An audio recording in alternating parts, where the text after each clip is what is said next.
Welcome to StopFake, the place where we dissect fakes about Ukraine and more. The coronavirus pandemic continues to provide fodder for Russia disinformation, but too many fakes can get you in trouble, as Russia's news front found out a few weeks ago. And Ukrainian land reform has sent the disinformation machine into overdrive with some really dire predictions for Ukraine's future. So let's get to the details.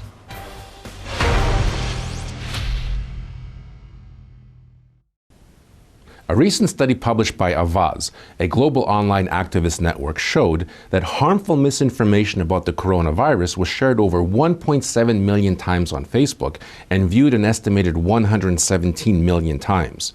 Thousands of reports have been shared on Facebook that are questionable, but for this study, Avaz examined over 100 pieces of content in 6 different languages about the virus that were rated as false and misleading by reputable independent fact-checkers and could potentially result in public harm. Avaz found that millions of the platform's users are at risk of consuming harmful information about the coronavirus on a very large scale. The Avaz network found that pieces of content sampled and analyzed were shared over 1.7 million times on Facebook and viewed an estimated 117 million times. And this is only the tip of the disinformation iceberg. According to our colleagues at EU versus Disinfo, one aspect of the EU's action plan against disinformation is to mobilize the private sector to tackle disinformation. Quote, "The COVID-19 pandemic demonstrates the urgency in this matter.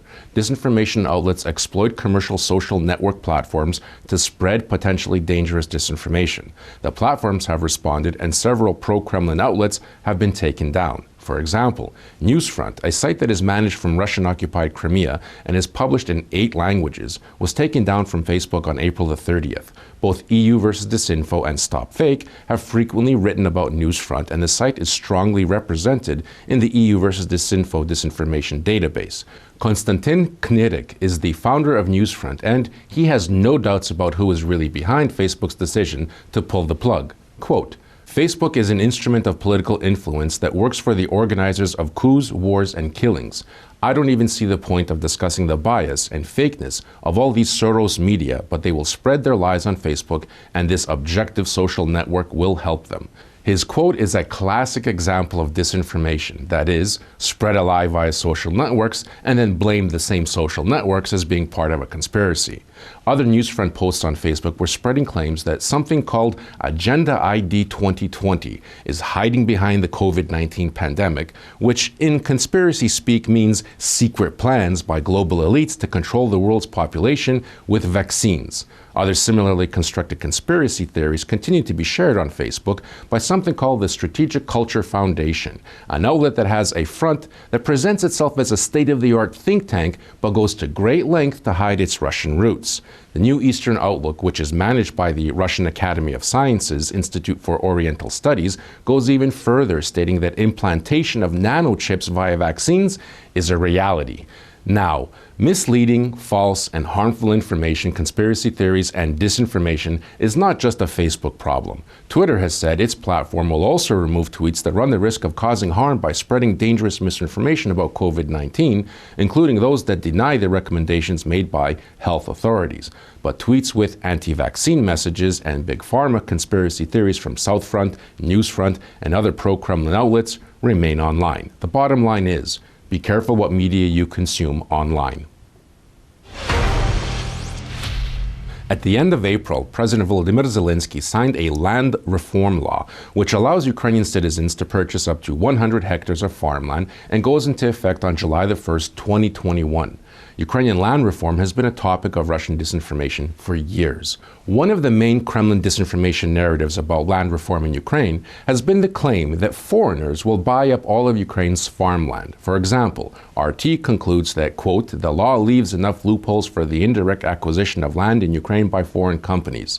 Citing anonymous sources, RT claims that the law provides every opportunity for foreigners to buy Ukrainian land and is unable to protect the interests of Ukrainian farming, and concludes that the law is, quote, "a crime against their own country, which was committed to gain favor of the IMF." Russian news agency TASS takes a rather different approach in its propaganda spin about the new Ukrainian land law by announcing that although the law was enacted, Ukraine nevertheless failed to gain approval of its Western partners who had promised financial aid. According to TASS, the World Bank demanded that the law be reviewed, the amount of land allowed for privatization should be increased, and legal entities be granted access to the purchase of land. But in fact, there were no demands from the World Bank to change the new law. The bank simply pointed out that additional laws are needed to fully protect the interests of Ukrainians and ensure the transparent sale of land. Russian media also used the topic of land reform in the narratives tactically, aiming reports at the occupied eastern Ukrainian territories. TASS quoted the so-called head of the self-proclaimed Donetsk People's Republic, Denis Pushilin, who declared that from now on, quote, "The words of the Ukrainian president about the desire to return the Donbas to Ukrainian control can be seen as an attempt to regain the fertile lands of this region. They don't need our people, they need our territory," Pushilin said. Another Russian newspaper, Vzglyad, cites Ukraine's pro-Russian member of parliament Yuri Boyko, who declared that the law is a sentence for Ukraine and its future. Quote, "For a couple of IMF billions, Kyiv put Ukraine's national riches, national perspectives, and national sovereignty under the hammer," Boyko said. Izvestia continues in the same vein and claims that both experts and regular Ukrainians are unhappy with the law and believe it will lead to a complete buyout of farmland by foreigners. The law will destroy Ukrainian farming, drive Ukraine's villages into decline, and overall will contribute to economic degradation and social tension. Now, Russian fakes about land reform in Ukraine are usually accompanied by disinformation narratives about the International Monetary Fund, such as the one peddled by Balt News, a Russian language outlet that, despite its name, does not represent Baltic interests, but rather Moscow's. Balt News reinforces the imagined quid pro quo by concluding, quote, "The IMF has exchanged loans for Ukrainian land." In fact, land reform is aimed at increasing the incomes of rural residents, establishing fair rules for investment, developing farming and small-scale agricultural production. That's it for this week. You can find much more dissected disinformation on the StopFake website.